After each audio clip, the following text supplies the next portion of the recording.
Okay. And a big part of that comes from refrigerants, which are these chemicals that are in every air conditioner, from a small unit in your house all the way to a big chiller system that might be cooling down a whole hotel or an office building or something like that. We give them the tools they need. We give them the training, logistical support to collect that instead. So they pump it into cylinders. We actually provide them incentives for doing this and software for tracking it with full data on what they filled up and what they've taken out. So you're paying money? We do. We pay them money. To the people who wants to get rid of the... That's right. Wow. It's like a buyback program. Okay.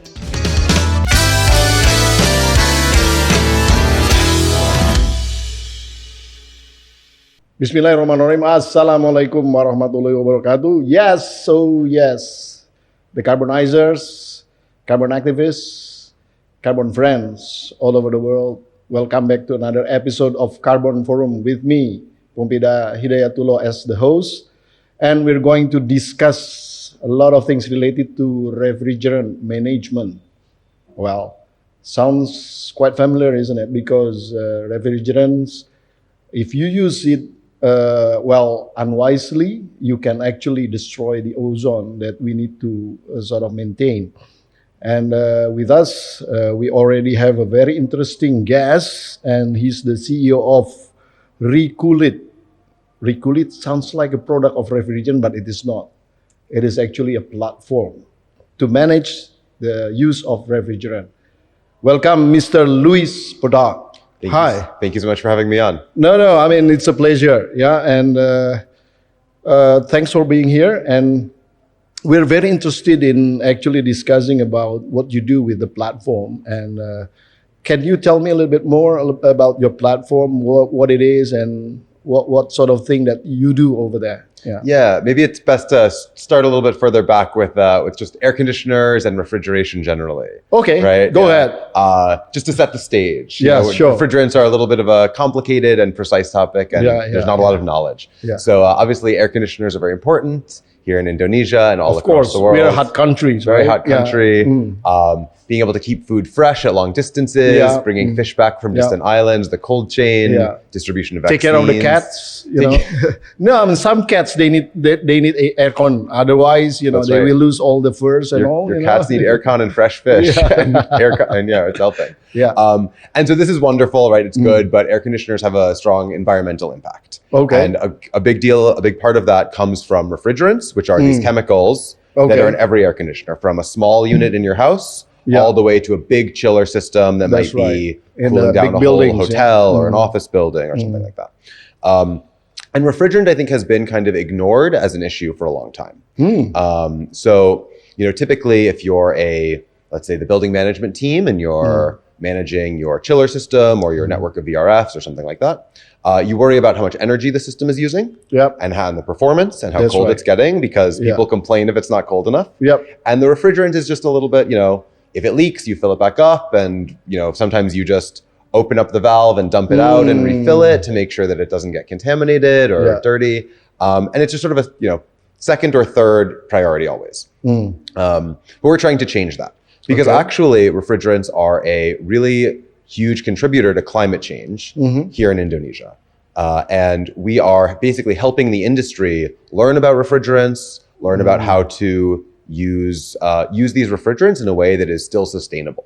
And so what we do is, there are a lot of situations where someone might dump out the refrigerant and just let it go out into the air. Yeah, they always do that. And I'm sure you've seen that when you have a technician to your house. So bad. They dump it out, they refill it. Or if you're changing out the system to a new one, they empty it out before they take it off and install the new one. And so we basically provide any technician, from a freelancer, just like a regular tukang ase, to a facilities management team that might be more sophisticated. We give them the tools they need. We give them the training, logistical support to collect that instead. So they pump it into cylinders. We actually provide them incentives for doing this and software for tracking it with full data on what they filled up and what they've taken out. So you're paying money? We do. We pay them money. To the people who wants to get rid of the... That's right. Wow. It's like a buyback program. Okay. And then we take that and we make sure that it gets disposed of sustainably. So it's really, the point is to make it as easy as possible and even make a little bit of money for everyone to do the right thing and manage the refrigerant responsibly and sustainably. And so this can help both with, making sure that they're not causing these emissions and maybe even contributing to their own corporate decarbonization as they go. Right. Well, your platform, if I want to sort of register and use your platform, and then do I need to sort of spend a lot of money for that? No, so sign up is free. It's only open to technicians though. It's not for regular consumers. Our position is that if you own an air conditioner, you're just living at home, you should never have to think about the Freon. That should be the technician's job to make sure that there's the right amount of Freon in it and that it's disposed of sustainably. It's not possible for you to be, you have a lot of other things to think about, right? Even if you care a lot about sustainability, it's very hard for you to solve the Freon problem on your own as a consumer. So we just think not worth it for you to think about it. It's the technician's problem, and then it's our problem. So how do you get the data? I mean, do you ask them to sort of input it for you, or you have some sensors or anything like that? So it's all mobile. It's a mobile first application, and the technicians really just record some of what they're doing as they're managing the Freon. So they, photograph the system and the nameplate and the setup. There's sort of a walkthrough of the steps in the app. And then that data is what we can feed back to the corporate partners, or that actually goes into the carbon credits, which we sell on the other side of the business. All right. Yeah. This application, is it in Bahasa Indonesia? Or? Yes, of course, Pak. Because otherwise, a lot of people will try to find a translation for anything you put it at. No, everything is translated. Okay, that's good. That's good. So let's say if I have these technician at home, then I can always ask him to sort of register and try to sort of input the data. And that's right. What do you get? I mean, what do I get? What as a consumer? So the consumer again, shouldn't even know that this is happening. Okay. Right. Because if you think about it, right, Indonesia has 280 million people and maybe 15,000 AC technicians. So it's a lot easier to teach 15,000 AC technicians about this issue than 300 million people. What is the benefit for these the technicians? Yeah. So the main benefit is the incentive. We pay them. We pay them for participating. Right.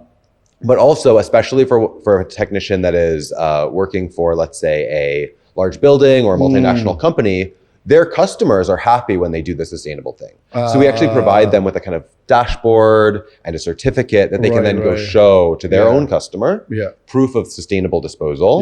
And so that actually helps them earn the loyalty and trust and repeat business from their customers. So your platform straight away give the results on the potential carbon credits that might be claimed, or the emissions reduction. The emission reductions, only the emission reductions, right?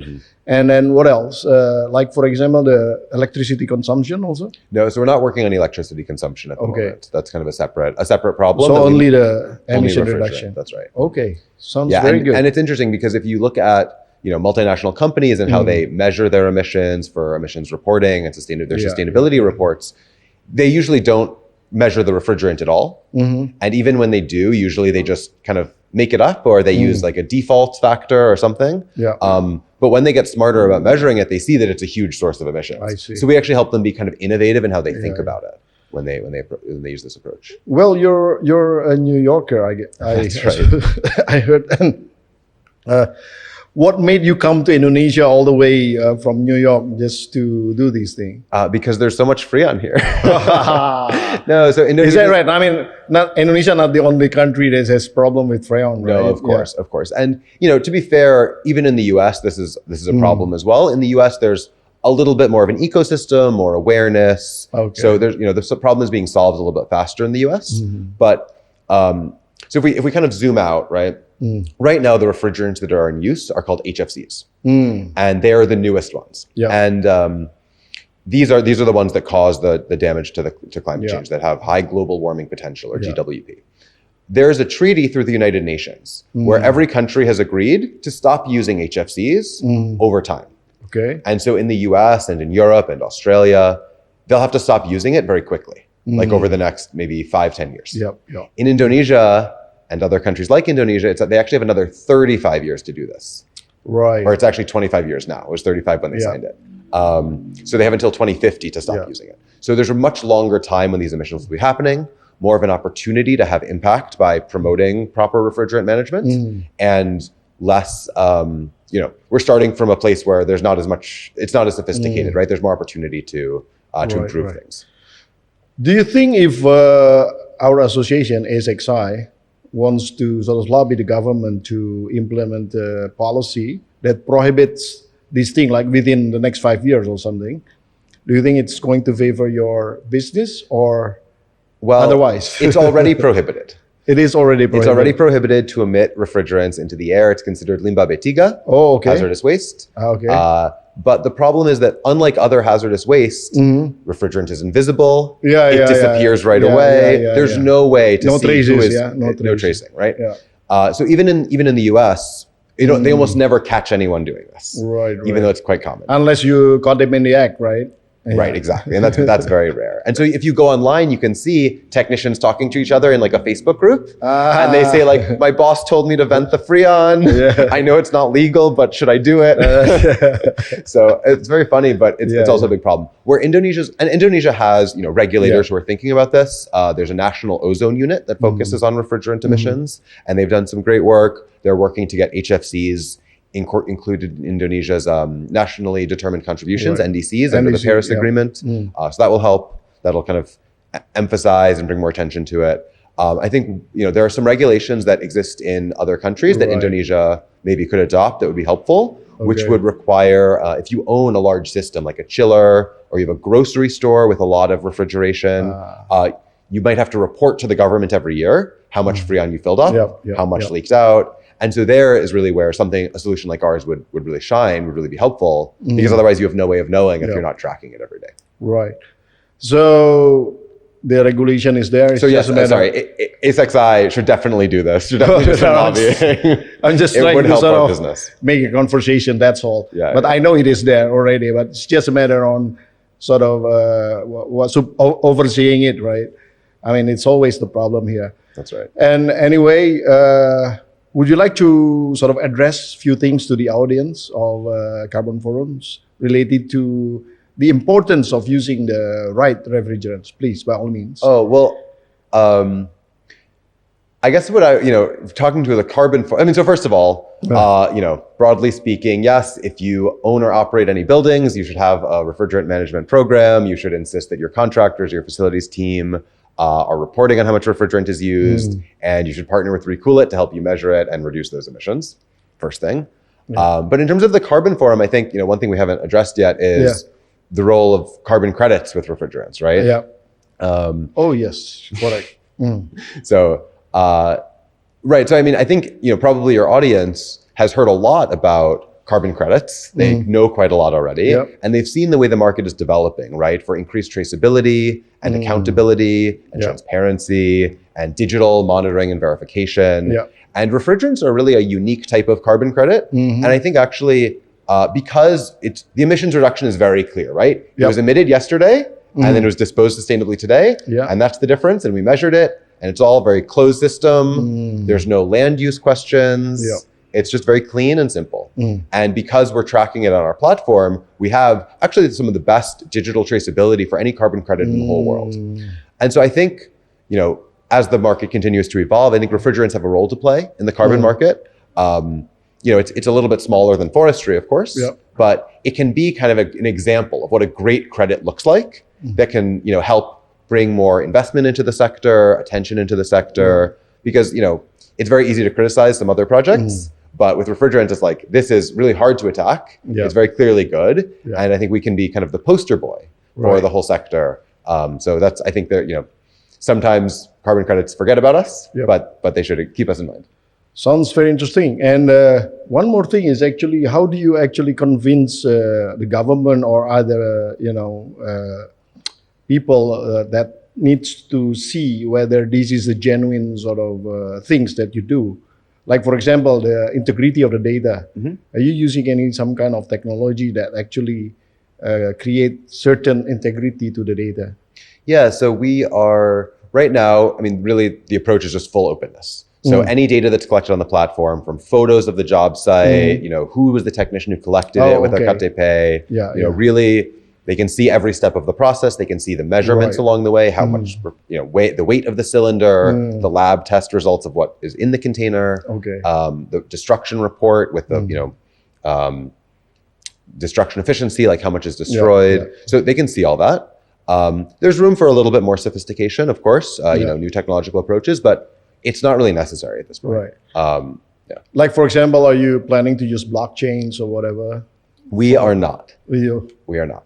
Why? We've looked into that from a technical perspective, and we have concluded that it doesn't actually add very much to the evidence we're already providing. Okay, sounds very interesting. So the key is actually the completions of the whole data, the whole process that must be there. Correct. Including pictures. Correct. And the fact that tracking is end to end, right? So if there's a gap in the process, what happened? It's like that sort of casts the whole thing into doubt. But we have the full data trail. What if some technicians actually didn't feel things completely? What do you do? So we typically don't pay an incentive, or we pay a reduced incentive in that case. So the incentive is the key also, right? Yeah, the incentive is only paid when the data is complete. You must have a lot of money then, paying people like that. Well, we're still quite small at this point, but there's the carbon credits we sell allow us to pay the incentive. It's all connected. It's all part of the same business model. How do you sell the carbon credits? Like, you're selling it to abroad, or you're selling it here? Of course, in Indonesia, as you know, we have a national registration system. Exactly. And so there's not yet a methodology on that system for refrigerants. So we're actually not yet exporting the credits. Our US entity has started talking to buyers and entering contracts for the delivery of those credits once the methodology is developed and approved and the credits can be issued. We would be able to assist you in actually introducing such methodology to the SRN, actually, because we had a discussion with the people from SRN, and they're actually opening up to ASXI, whether if there is a certain methodology which are not there, then we can actually put it. And I think that's one of the great things about your organization, right? About ASXI, is that it can be a little bit difficult for a single project developer, a smaller company, a startup, someone doing something innovative, to really work closely with the government in a sustainable way. And so being able to work together with you, I think would be great for us. We should do some FGD on these things, so you can actually share your point of view about this, what should be there. And once it is there, then it's going to be very interesting for us to, to push this importance on the refrigerant management. Yeah, that'd be great. I think it's an important topic, and I think carbon credits can help. Excellent, Louise. Thanks for being with us. Yeah, fantastic. And it's been very interesting discussion. And that was Louise Potok. He's the CEO of Reculit. And what's the domain for the Reculit? Reculit.com. Reculit.com. Yes, check it out. We're also on Instagram, Facebook, not yet TikTok. Oh, okay. But Instagram is a good place to follow us. All these Americans, they don't trust TikTok for so much. I don't know why. No, I'm just kidding. You just put it out. So, that was the discussions related to the importance of refrigerant management. So use refrigerant wisely. And should you need any technicians that needs a tool that can sort of track down all these refrigerants, type in reculit.com and it should be there. Register, and then if you need anything, you can always call him up or contact him, Louise Potok, the CEO of Reculit. And thanks for being with us, and don't forget to keep watching Carbon Forum in the future. Until the next episode of Carbon Forum with me, Poempida Hidayatulloh, as the host. And until then, bye-bye for now. Wassalamualaikum warahmatullahi wabarakatuh.